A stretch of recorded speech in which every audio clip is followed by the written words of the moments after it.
BJP ಪಕ್ಷದಿಂದ ಕಟ್ಮಲೆ ಸತೀಶ್ ಅವ್ರನ್ನ ಉಚ್ಚಾಟನೆ ಮಾಡಬೇಕು ಅಂತ ಗಟ್ಟಿಯಾಗಿ ಆಗ್ರಹ ಮಾಡಿದ್ದಾರೆ. ಕಾನೂನನ್ನ ಕೈಗೆ ತಗೊಂಡಿದ್ದಾರೆ. ವಕೀಲರಾಗಿ ಈ ತರ ಮಾಡೋದು ಎಷ್ಟು ಮಟ್ಟಿಗೆ ಸರಿ ಅಂತ ಹೇಳಿ ಅವರು ಸಹ ಪ್ರೆಸ್ ಮೀಟ್ ಮಾಡಿ ಹೇಳಿದ್ದಾರೆ. ಆದಷ್ಟು ಬೇಗ ಅಂದ್ರೆ ಯಾವಾಗ ಅವ್ರ ಮೇಲೆ ಕ್ರಮ? ಭಾರತೀಯ ಜನತಾ ಪಾರ್ಟಿ ಯಾವುದೇ ಒಬ್ಬ ಅಧಿಕಾರಿ ಮೇಲೆ ಆಗಲಿ ಬೇರೆ ಬೇರೆ ಸಂಘ ಸಂಸ್ಥೆ ಮೇಲೆ ಹಲ್ಲೆ ಮಾಡೋದಕ್ಕೆ ಒಪ್ಪೋದಿಲ್ಲ. ಭಾರತೀಯ ಜನತಾ ಪಾರ್ಟಿ ನಿಷ್ಠಾವಂತ ಪಕ್ಷ.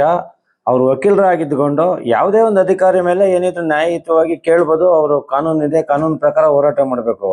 ಅವ್ರು ದಬ್ಬಾಳಿಕೆ ಮಾಡಿದ್ರೆ ಭಾರತೀಯ ಜನತಾ ಪಾರ್ಟಿ ನಮ್ಮ ಶಿಸ್ತು ಸಮಿತಿ ಅಧ್ಯಕ್ಷರಿದ್ದಾರೆ, ಅವ್ರು ಏನು ಕಾನೂನು ಕ್ರಮ ತಗೊಳ್ಬೇಕು ತಗೊಳ್ಕೊತಾರೆ. ಅವ್ರಿಗೆಲ್ಲ ಕಂಪ್ಲೇಂಟ್ ಹೋಗಿದೆ. ಈಗ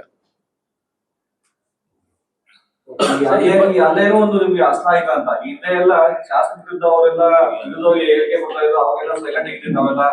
ಇವಾಗ ಹಲ್ಲೆ ಮಾಡಿದ್ದು ಅವ್ರಿಗೆ ನಿಮ್ಗೆ ಇದು ದೊಡ್ಡ ಸರ್ ಅಸ್ತ್ರ ಅಂತ ಅಲ್ಲ ಅದು.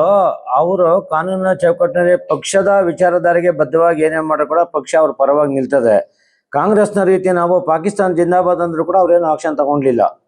ವಿನಯ್ ಕುಲಕರ್ಣಿಗೆ ಜೈಲಿಗೆ ಹೋದ್ರು ಕೂಡ ಇನ್ನೂ ಆಚೆ ಹಾಕೋರೆಲ್ಲ ಗೊತ್ತಿಲ್ಲ. ನಮ್ಮ ಪಕ್ಷ ಆ ರೀತಿ ಅಲ್ಲ. ಪಕ್ಷದ ವಿಚಾರಧಾರೆಗೆ ಬದ್ಧವಾಗಿ, ಪಕ್ಷ ಶಿಸ್ತಿಗೆ ಬದ್ಧವಾಗಿ ಪಕ್ಷದಲ್ಲಿರೋರಿಗೆ ಯಾವತ್ತೂ ಭಾರತೀಯ ಜನತಾ ಪಾರ್ಟಿ ಮಾನ್ಯತೆ ಕೊಡ್ತದೆ.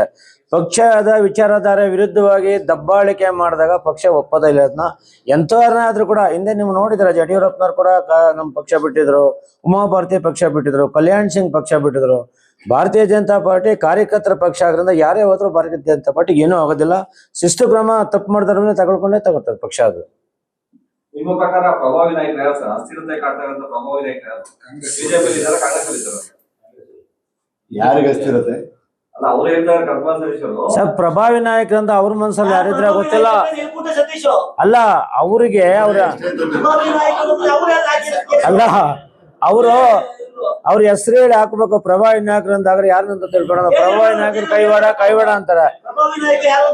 ಈಗ ಅವ್ರ ವಿರುದ್ಧವಾಗಿ ಕೇಸ್ ಫೈಲ್ ಮಾಡೋದು, ಅವ್ರ ವಿರುದ್ಧ ಸೋತಂತ ಸತೀಶ್ ಅವ್ರನ್ನೇ ಇರ್ಬೋದು ಪ್ರಭಾವಿ ನಾಯಕರು ಅಂತ ಅವ್ರು ಮೆನ್ಷನ್ ಮಾಡಿ ಟೀಕೆ ಮಾಡ್ತಾ ಇರೋದು.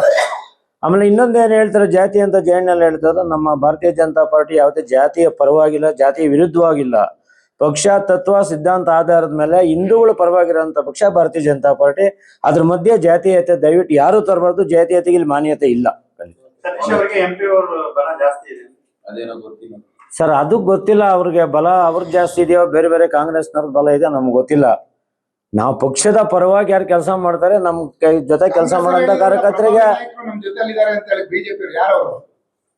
ಗೊತ್ತಿಲ್ಲ. ಅವ್ರನ್ನ ಕೇಳ್ಬೇಕು ನೀವು. ಕಾಂಗ್ರೆಸ್ನ ಪ್ರಶ್ನೆ ಮಾಡಿ ಯಾರು ಪ್ರಭಾವಿ ನಾಯಕರು ಅಂತ. ಒಂದ್ ವೇಳೆ ಸತೀಶ್ ಅವರಿಗೆ ಮುಂದಿನ ದಿನಗಳಲ್ಲಿ ಈಗಲೂ ಕೂಡ ನಾವು ಬಿಜೆಪಿನೇ ಅಂತ ಹೇಳಿದ್ರೆ ನೀವು ಸ್ವಾಗತ ಮಾಡ್ತೀರಾ ಸರ್? ಸದ್ಯಕ್ಕೆ ಬಿಜೆಪಿನೇ ಅವರು ಅಲ್ಲ ಸರ್. ಇವಾಗ ಜಯಣ್ಣವ್ರು ಹೇಳುವಂಗೆ ಅಲ್ಲ, ನಮ್ಮ ಸರ್ ಶಿಸ್ತು ಸಮಿತಿಗೆ ಇದು ಹೋಗ್ತದೆ ವಿಚಾರ. ನಮ್ಮ ರಾಜ್ಯ ಮಟ್ಟದಲ್ಲಿ ಶಿಸ್ತು ಸಮಿತಿ ಇದೆ.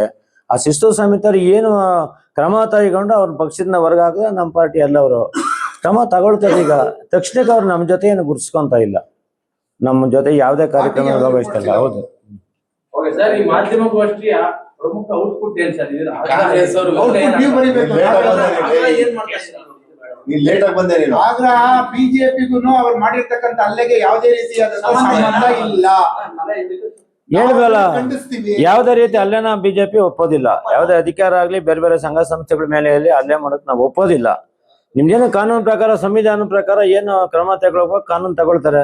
ವಿಶೇಷವಾಗಿ ವಕೀಲರಾಗೋದ್ರಿಂದ ಆ ತರ ಮಾಡಿದ್ದು ಮಹಾ ಅಪರಾಧ, ತಪ್ಪದು.